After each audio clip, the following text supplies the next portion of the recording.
السلام عليكم ورحمة الله وبركاته حبايب قلبي الغاليين. طبعا كان في هنا سلاكة وأنا بعتها، عملت سلاكة مكانها على مزاجني. يعني دي مثلا ارتفاع وليكن 50.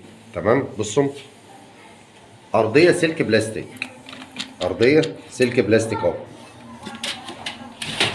بالدرج. أنا شايف اللي هي عملية، لأن أنا بيلزمني اللي هي الباب يبقى واسع. تمام يا جماعة. بصوا دي كلها سلك في سلك. يعني ايه سلك في سلك؟ ما فيهاش حاجه غير السلك. بصوا، شايفها عمليه جدا كويسه جدا جدا بالنسبه لوسع الباب. القص يبقى واخد راحته فيه، مش مزعله القص في حاجه. باب كبير كويس. بصوا يا جماعه الباب قد ايه ده كده؟ 70. تمام كده 70، كده 60 بالادراج. الوش سلك في سلك زي ما انتم شايفين كده، بحيث الفرد يبقى واقف جوه باين قدامي. انتوا فاهمين؟ طبعا المخلوطه لسه جديده، بيبقى الخشب ناشف شويه اهو. الفرد بيتحط فيها اهو. بصوا يا جماعه،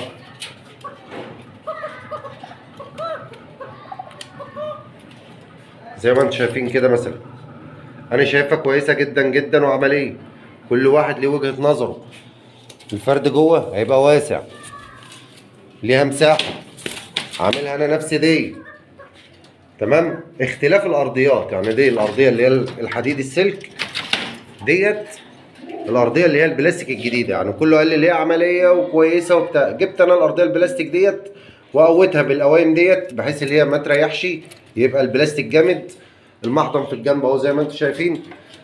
تمام اهو.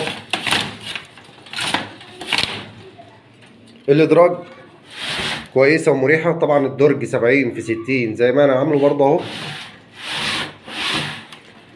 كويس. كلفتني كام؟ كلفني الباب بالظبط 200 جنيه. يعني الباب كلفني 200 جنيه. انا شايفها كويسه جدا جدا جدا وعمليه جدا جدا ومنظر حلو. يعني يا جماعه بصوا، المنظر بتاعها كويس جدا جدا ما شاء الله زي ما انتم شايفين كده. انا شايفها عمليه. هو كل واحد ليه دماغه، بس انا مثلا بقول اللي انا افرجكم عليها تتفرجوا. ايه رايك؟ كويسه مش كويسه؟ حلوه مش حلوه؟ ارتفاع الباب انا عامله عشان الزق. يعني الارتفاع عامله 50 عشان الزق. الارتفاع ده 50. انا عندي الفرد اهم حاجه يقف عندي كويس في الباب. طبعا يبقى باين للزبون. يعني انا مهما احط في اي قص دلوقتي في الباب هيبقى باين. انت فاهم؟ انا بحب اتفرج على الحمام وانا قاعد. انا عايز الفرد يبقى باين في الباب. طبعا انا قافل الباب اهوت، فرد باين قدامي، جميع ملامحه باينه، مش اللي هو مختفي. بالعكس انا شايفه كويس جدا. يبقى بالنسبه لي احسن اهو.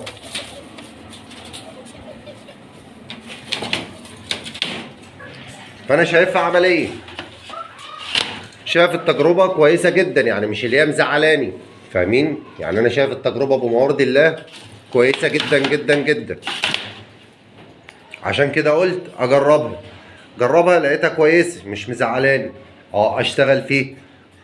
فانا الوجهه اللي هي كان عندي الحته ديت يا دوب المسافه ما بين البابين سبتها زي ما هي. طبعا لسه هدهنها نفس الالوان ديت، نفس الشغل دوت كده كده بالظبط، ازرق في ابيض زي ما انت شايف كده. الباب هيبقى ابيض وده ازرق. الدرج هيبقى زي ما هو. طبعا التجديد حلو، اختيار الالوان حسب ما انا بختار. لكن هي الفكر اللي انا كنت عايز اوريكم الباب. وطبعا اللي يطلب منه انا بحط رقم تليفوني معاكم بالظبط. اللي يعوز منها هو الباب بالظبط. كلفني 200 جنيه، يعني الحته مكلفاني 800 جنيه، يعني الحتتين مكلفيني 1600 جنيه. انا شايفها عمليه جدا جدا جدا وكويسه جدا جدا للي عايز. باب مريح جدا يا جماعه. معلش في الكلمه، انا بعتبرها نفس السلك الجديد اللي هي الاراضي السلك، الباب السلك، بس بمزاج انا اللي انا عامل الوسع اللي انا عايزه، الارتفاع اللي انا عايزه، المساحه اللي انا عايزها. الدرج جبته نفس الادراج العاديه البلاستيك. طبعا عملي معايا جدا اهوت زي ما انتم شايفين. فانا شايفها بمعرض الله عمليه. كل واحد وليه دماغه. فطبعا كانت فكره كويسه، تجربه كويسه جدا جدا جدا.